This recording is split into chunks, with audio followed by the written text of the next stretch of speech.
This is Angelbird's affordable 1TB CFexpress Type A card. And even though it's tiny and mighty, one question still lingers. Are CFexpress Type A cards a smart investment, or should you stick with SD cards as a Sony user? Well, let's get into it.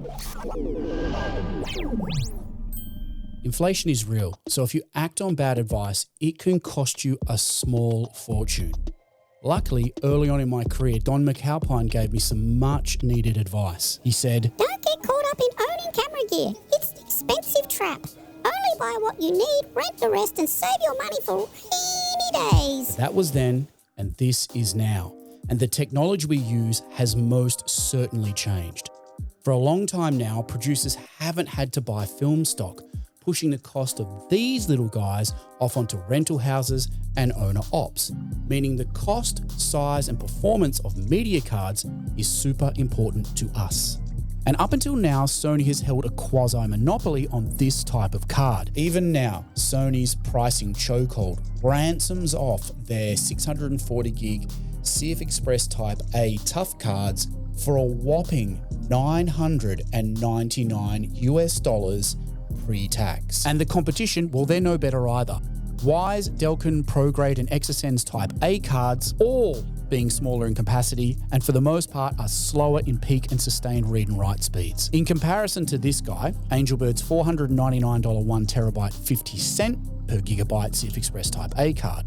So this Angelbird card is the best performance to size ratio of any card for Sony users on the market. To set a baseline for these tests, here's a breakdown of my system. Connected to my M1 Mac Mini are my system RAIDs, which run at these speeds.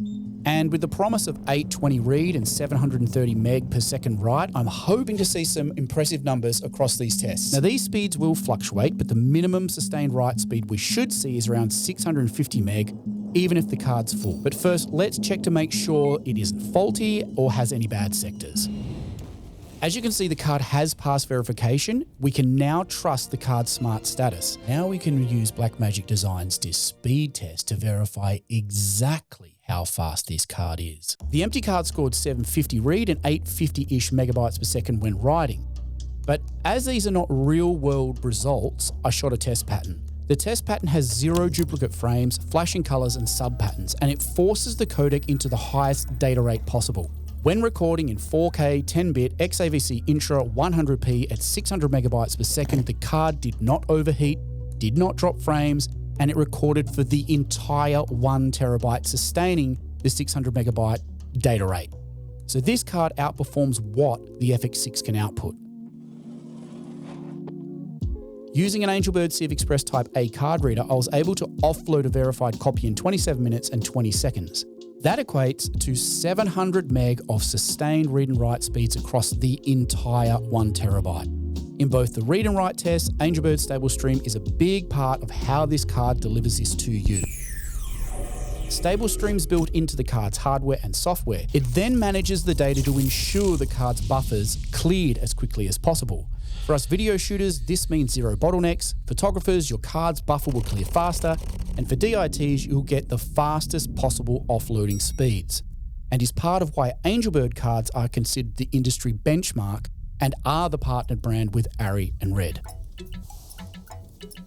Angelbird is one of the few companies manufacturing its own products in this space. They don't rebadge, they design and build. Each card's manufactured, tested, formatted and packaged in Austria by hand. Every stage is tracked by QR code, creating a traceable history from when and who assembled the card to when and where it's sold. Then who buys it, registers it, and what firmware the card has installed. To help with durability and heat dissipation, the AV Pro CFexpress Type A card is made from aluminium. Angelbird's advanced thermal management then protects the card and contents from the effects of overheating. Combined, you have a rock-solid build quality that's been engineered to go beyond tough. And because of this, it is protected against moisture, shock, X-rays, magnets, and dust, which is something that is super important considering the size of these cards. On closer inspection, these are closer in size to 2 microSD cards. They are quite small, making them easy to lose or for someone to steal. So I wish companies selling a product of this size would go a little further to help us protect our investment, like a laser engraving option in this area here. but maybe this hasn't been included as it could affect the CFexpress 2.0 Type A PCI 3.0 ×1 data connections, or diminish the card's heat resistance, which is currently between -10 and 70 degrees Celsius. But the one thing it wouldn't affect is the card's extremely low power consumption.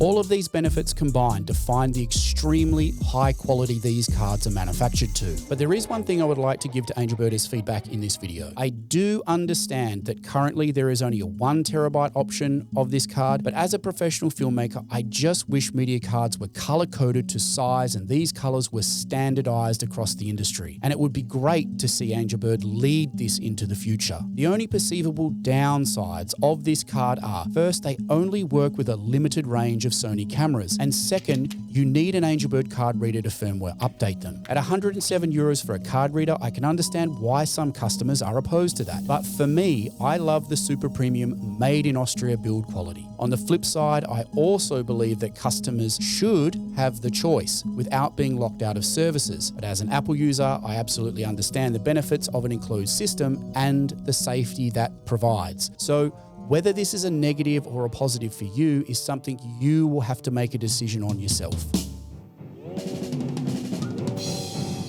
When it comes to the reliability of camera media, in most cases you get what you pay for. But the exception recently has been these Type A cards for Sony cameras. Until Angelbird released these, Sony's kept the prices high, making them hard to justify purchasing as an owner-operator, which leads me to the question posed at the beginning of the video. Are CFexpress Type A cards worth buying, or are they a bad investment? At the moment, I would say it's hard to answer, but here's why. The most obvious reason is Sony cameras are the only ones that use these cards, and for someone who films with a lot of different cameras, that's a big negative. Opposed to the industry's preferred alternative, CFexpress Type B cards, they're larger, faster, cheaper, and will work with a lot more cameras, including the Sony Burano.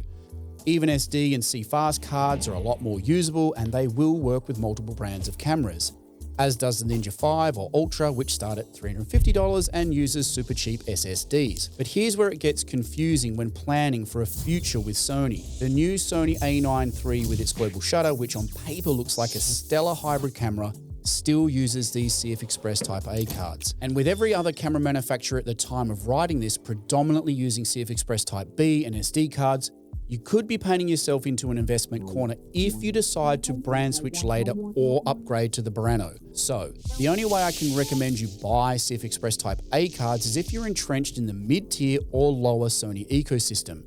If that's you, these Angelbird cards are the best ones you can get on the market, hands down. But here's a word of caution. Media cards don't have great resale value, warranties are not transferable, terabytes written in insertion failures are real, and used cards don't come with usage history. So used cards can be a risky proposition, which is why if you have to buy media, you should buy from a reputable vendor or online direct. Really, your decision boils down to this. If you want to pay more for a smaller capacity, slower card, buy another brand. If you want the best deal for your money, you can't beat Angelbird's price, speed, and capacity ratio. If you do buy into the Angelbird ecosystem, then I would highly recommend their card readers for their impressive hardware and software support, and their media tanks because there's no better way to protect your investment. Separate, more in-depth reviews on both of these products will be posted in the new feature, so don't forget to subscribe so that you don't miss out on that content. My final thought is this. Make no mistake, even though these are the most reasonably priced Type A cards, readers, and card holders for the quality on the market, they are still a serious investment for most people. So you should immediately warranty register your products because that unlocks your 3 years of Angelbird data recovery and other product warranties. If you do have any questions, look, hit me up in the comments below, and if not, I'll see you in the next one. Bye for now. Swipe up, tag your friends, like and subscribe, comment below. If I make this follow, don't let this flop, wait till the